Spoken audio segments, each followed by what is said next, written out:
ఓం శ్రీ మాత్రే నమః. ఛానల్లోకి స్వాగతమండి. ఈ వీడియోలో మనం తులా రాశి వారి గురించి తెలుసుకోబోతున్నాం. ఈ రాశి వారి జీవితంలోకి అక్టోబర్ 5వ తేదీన రాబోతున్న ఆ ఇద్దరు వ్యక్తులెవరు? ఆ ఇద్దరి రాక వల్ల మీ జీవితం ఎటువంటి మలుపు తీసుకుంటుంది? ఈ రాశి వారికి అక్టోబర్ 5వ తేదీన అసలు ఏం జరగబోతుంది?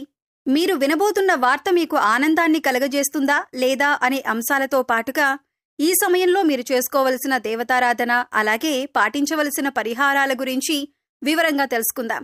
కానీ అంతకంటే ముందుగా మీరు కనుక మన ఛానల్ని సబ్స్క్రైబ్ చేసుకోకపోతే సబ్స్క్రైబ్ చేసుకుని పక్కనే ఉన్న బెల్ ఐకాన్ నొక్కి ఆల్ సెలెక్ట్ చేసుకుంటే మేమిలాంటి వీడియోస్ అప్లోడ్ చేయగానే ముందుగా మీకు నోటిఫికేషన్ వస్తుంది. అలాగే వీడియోని ఎక్కడా కూడా స్కిప్ చేయకుండా చివరి వరకు చూస్తేనే మేమేం చెబుతున్నామో మీకు పూర్తిగా అర్థమవుతుంది. ఇక వివరాల్లోకి వెళితే, ఈ రాశివారు చాలా సున్నితమైన స్వభావాన్ని కలిగి ఉంటారు. చూడటానికి ఈ రాశివారు బయటికి కోపంగా కనిపించినా కూడా వీరితో ఎక్కువగా పరిచయం ఉన్న వారికి వీరి గురించి బాగా తెలుస్తుంది. ఎందుకంటే వీరంత సున్నితమైన మనసుని కలిగి ఉంటారు. ఎప్పుడూ ఇతరులకి మంచి జరగాలని కోరుకుంటారు. తమకి ఉన్నంతలో ఎదుటి వ్యక్తికి సాయం చేయాలని మనస్తత్వాన్ని కలిగి ఉంటారు. ఇలాంటి ఎన్నో మంచి లక్షణాలు ఉన్న ఈ రాశివారికి ఒక చిన్న ఇబ్బంది కూడా ఉంటుంది. అదేంటంటే, ఎంత డబ్బులు సంపాదించినా కూడా వీరి చేతిలో ధనం అనేది నిలవదు. ఏదో ఒక రూపంలో ఖర్చు అయిపోతూ ఉంటుంది. అయితే ఆ ఖర్చు చూడటానికి ఏదీ కూడా వృధా ఖర్చు అనిపించదు. అంటే ఉదాహరణకి మీరు ₹1 సంపాదించారనుకోండి, అది ఖర్చవ్వటమే కాకుండా ఇంకా ₹10 ఖర్చు కనబడుతూ ఉంటుంది. దీనివల్ల ఆర్థిక ప్రణాళిక అనేది ఈ రాశి వారికి ఇబ్బందిగా మారుతుంది. ఇక ముఖ్యంగా ఈ రాశివారి జీవితంలో కొత్తగా ఇతర వ్యక్తుల పరిచయం వల్ల వీరి జీవితం మలుపు తిరగబోతుంది. సాధారణంగా మనం చూసుకుంటే, మన జీవితంలోకి ఎవరైనా కొత్త వ్యక్తి వచ్చినప్పుడు మన జీవితం మలుపు తీసుకుంటుంది. అయితే కొన్ని పరిచయాలు మంచికి దారితీస్తే, మరికొన్ని పరిచయాలు చెడుకు దారితీస్తాయి. ఇప్పటిదాకా ఎన్నో రకాలుగా కష్టాలు పడిన ఈ రాశివారికి ఇకపై మంచి సమయం వచ్చిందనే చెప్పాలి. అయితే ఇక్కడ ముఖ్యంగా మీరు గమనించవలసిందేంటంటే, మీకు సంబంధం లేని విషయాల్లో మాత్రం మీరు తలదూర్చకూడదు. ఎందుకంటే మీకు సంబంధం లేని విషయాల్లో కలగజేసుకొని ఏదైనా ఒక చిన్న మాట అన్నా కూడా అది మీకు తెలియకుండా మీకు చెడు చేసే విధంగా మారుతుంది. ఇటువంటి ఒక పరిణామం వల్ల మీరు జీవితంలో ఇబ్బంది పడే అవకాశం ఉంటుంది. ఇక ప్రతిరోజు కూడా మీరు ఎంతో బిజీ లైఫ్ స్టైల్ని కలిగి ఉంటారు. ఇటువంటి సందర్భంలో మీరు అనవసరమైన విషయాల్లో జోక్యం చేసుకోవటం వల్ల మీ పనుల్లో ఆటంకాలు కలగటం మాత్రమే కాకుండా శత్రువుల్ని కూడా మీరు కొని తెచ్చుకున్నవారవుతారు. ఒక రకంగా చెప్పాలంటే, ఇప్పటికే ఈ రాశి వారికి శత్రువులు ఎక్కువ.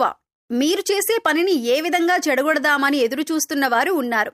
అంతేకాకుండా మీరు జీవితంలో ఎదుగుతుంటే ఓర్వలేని వారు కూడా ఉన్నారు. పైకి మంచిగానే మాట్లాడుతూ మీతో స్నేహంగా నటిస్తూ మీ పతనాన్ని కోరుకుంటున్నారు. మరి ఇటువంటి సమయంలో ఇద్దరు నూతన వ్యక్తుల పరిచయం మీ జీవితాన్ని మలుపు తిప్పుతుంది అనటంలో ఎటువంటి సందేహం లేదు. అయితే వీరి పరిచయం వల్ల మీకు మంచి జరగబోతుంది.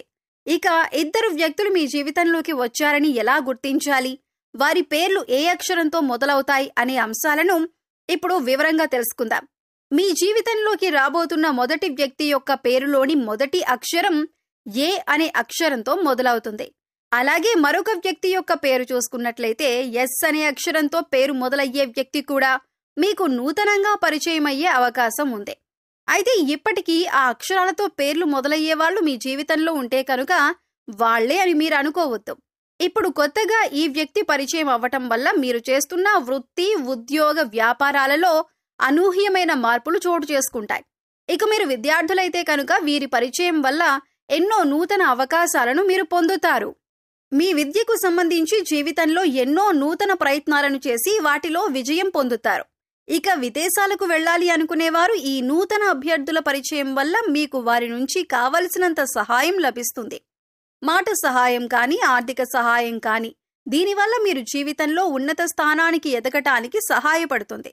ఇక మీరు చేస్తున్నటువంటి ఎటువంటి వృత్తి, ఉద్యోగ, వ్యాపారాలైనా కూడా ఈ వ్యక్తుల రాక వల్ల విస్తరింపబడతాయి. ఉద్యోగంలో మీకు వారు ఎంతో సహాయం చేస్తారు. ఇక వ్యాపారపరంగా చూసుకున్నట్లయితే వీరి కారణంగా మీకు ఆర్థిక లాభాలు పొందే అవకాశం కూడా ఉంటుంది. అలాగే ఈ సమయంలో మీరు అందరినీ నమ్మకూడదు. ముందుగా ఎదుటి వ్యక్తులు మీ మంచికి చెబుతున్నారా లేదా వారు మీ చెడు కోరుకుంటున్నారా అనే అంశాన్ని మీరు గమనించాలి. లేదంటే అది మీ జీవితం పైన ప్రభావం చూపించే అవకాశం ఉంటుంది. ఎందుకంటే మీ పక్కనే ఉంటూ మీతో స్నేహపూర్వకంగా మాట్లాడుతూ మీ చెడు కోరేవారు కూడా ఉంటారు. అందుచేత ఈ విషయంలో మీరు చాలా జాగ్రత్తగా ఉండాలి. ఎందుకంటే గతంలో మీకు వారు ఎంత చెడు చేసినా, అలాగే వారు చెడు చేశారు అని తెలిసినా కూడా మీరు మళ్ళీ వాళ్లతో మాట్లాడేటప్పుడు వాళ్ళు మీకు చేసిన అన్యాయం గుర్తుకు రాదు.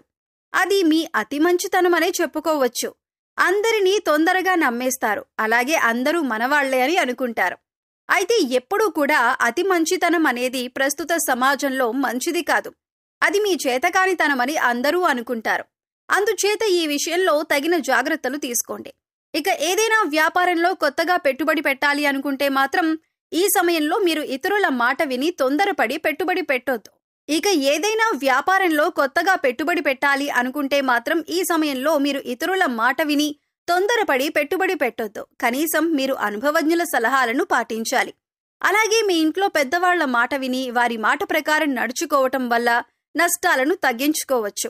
లేదా ఇతరులు చెప్పారు కదా మనం చేసేద్దామని తొందరపాటుతనంతో నిర్ణయం తీసుకుంటే మాత్రం కష్టాల్లో పడే అవకాశం ఉంటుంది. ఇక కుటుంబ సభ్యుల మధ్యలో ఏవైనా చిన్న చిన్న మాట పట్టింపులు ఉన్నా, అభిప్రాయ భేదాలు ఉన్నా కూడా మూడో వ్యక్తిని మీ మధ్యలోకి రానీయకండి. ఎందుకంటే ఇది పెద్ద గొడవలకు దారి తీసే అవకాశం ఉంటుంది. ఏదైనా సమస్య ఉంటే మీరు డైరెక్ట్గా కూర్చొని సమస్యను మాట్లాడుకొని పరిష్కరించుకోవచ్చు. ఇలా చేయటం వల్ల మీకు మానసికంగా కూడా ప్రశాంతంగా ఉంటుంది. సమస్యలు అక్కడికక్కడే పరిష్కారమవుతాయి. ఇక ఈ సమయంలో అవివాహితులకు మంచి సంబంధం కలిసి వస్తుంది. మీరు కోరుకున్న జీవిత భాగస్వామి లభిస్తుంది. అలాగే ఆరోగ్యపరంగా చూసుకున్నట్లయితే ఈ సమయంలో మీరు దగ్గు, జలుబు, ఆయాసంతో కొద్దిగా ఇబ్బంది పడే అవకాశం ఉంటుంది. కాబట్టి ఇటువంటి సమస్యల నుంచి బయటపడటానికి మీరు ప్రతిరోజు ప్రాణాయామం చేయటం అలవాటు చేసుకోండి. విద్యార్థులు ఓవర్ కాన్ఫిడెన్స్తో కాకుండా చక్కగా మీరు చదివే దాని గురించి అవగాహన తెచ్చుకొని ఒక ప్రణాళికాబద్ధంగా చదవటం వల్ల మీరు పూర్తిగా సిలబస్ని కంప్లీట్ చేసుకుని విజయం సాధించే అవకాశాలు ఎక్కువగా ఉన్నాయి. అయితే ఇక్కడ మీరు గమనించవలసిన విషయం ఏంటంటే, చదవకుండా టైం బాగుంది కదా నేను పాస్ అయిపోతాను అనుకుంటే మాత్రం అవ్వదు. ఖచ్చితంగా మీరు ప్రయత్నపూర్వకంగా సిలబస్ని కంప్లీట్ చేసి ఇన్ టైంలో రివిజన్ చేసినట్లయితే మీరు అనుకున్న ఫలితాలను సాధిస్తారు. ఇక ఈ సమయంలో మీరు ఉన్నతమైన ఫలితాలను పొందటానికి చేసుకోవలసిన దేవతారాధన, అలాగే పాటించవలసిన పరిహారం గురించి చూసుకున్నట్లయితే ఈ సమయంలో మీరు ప్రతిరోజు కూడా లక్ష్మీ అష్టోత్తరం కానీ, లలితా స్తోత్రం కానీ చదవటానికి ప్రయత్నించండి. లేదా విన్నా కూడా మంచి ఫలితాలు లభిస్తాయి. ప్రతిరోజు దీపారాధన చేయండి. ఇష్టదైవ నామస్మరణ చేయండి. హనుమాన్ చాలీసా ప్రతినిత్యం చదవటం వల్ల శత్రువుల నుంచి బయటపడతారు. అలాగే మీరు పాటించవలసిన పరిహారాలు చూసుకున్నట్లయితే ప్రతిరోజు నవగ్రహ స్తోత్రాలను చదువుకోండి. వీలైతే గుడికి వెళ్లి నవగ్రహాలకు ప్రదక్షిణలు చేయండి. సోమవారం నాడు శివుడికి అభిషేకం చేయించుకోండి. అలాగే ఆడవారు తులసి కోట వద్ద దీపారాధన చేసి 3 ప్రదక్షిణలు చేయండి. అలాగే మీ ఇంట్లో ఏదో ఒక పూల మొక్కలు పెంచటానికి ప్రయత్నించండి. ఇలా చేయటం వల్ల మీ మనసుకు ప్రశాంతత కలుగుతుంది. సో చూశారు కదండి, అక్టోబర్ 5వ తేదీన తులారాశి వారి జీవితం ఎటువంటి మలుపు తిరగబోతుంది. అలాగే ఈ సమయంలో ఇద్దరు వ్యక్తుల పరిచయం కావటం వల్ల ఈ రాశి వారికి మంచి జరుగుతుందా లేదా చెడు జరుగుతుందా, ఈ సమయంలో మీరు చేసుకోవలసిన దేవతారాధన, అలాగే పాటించవలసిన పరిహారాల గురించి ఈ వీడియోలో మనం వివరంగా తెలుసుకున్నాం కదా. ఈ వీడియో మీకు నచ్చినట్లయితే లైక్ చేయండి. మీ ఫ్రెండ్స్ అండ్ ఫ్యామిలీ మెంబర్స్లో తులారాశి వారు ఉంటే వారితో ఈ వీడియోని షేర్ చేసుకోండి. అలాగే ఇప్పటి వరకు మన ఛానల్ని కనుక సబ్స్క్రైబ్ చేసుకోకపోతే సబ్స్క్రైబ్ చేసుకొని పక్కనే ఉన్న బెల్ ఐకాన్ నొక్కి ఆల్ సెలెక్ట్ చేసుకుంటే మేము ఇలాంటి వీడియోస్ అప్లోడ్ చేయగానే ముందుగా మీకు నోటిఫికేషన్ వస్తుంది. మరో చక్కటి వీడియోతో మళ్ళీ కలుసుకుందామండి. ఓం శ్రీమాత్రే నమః.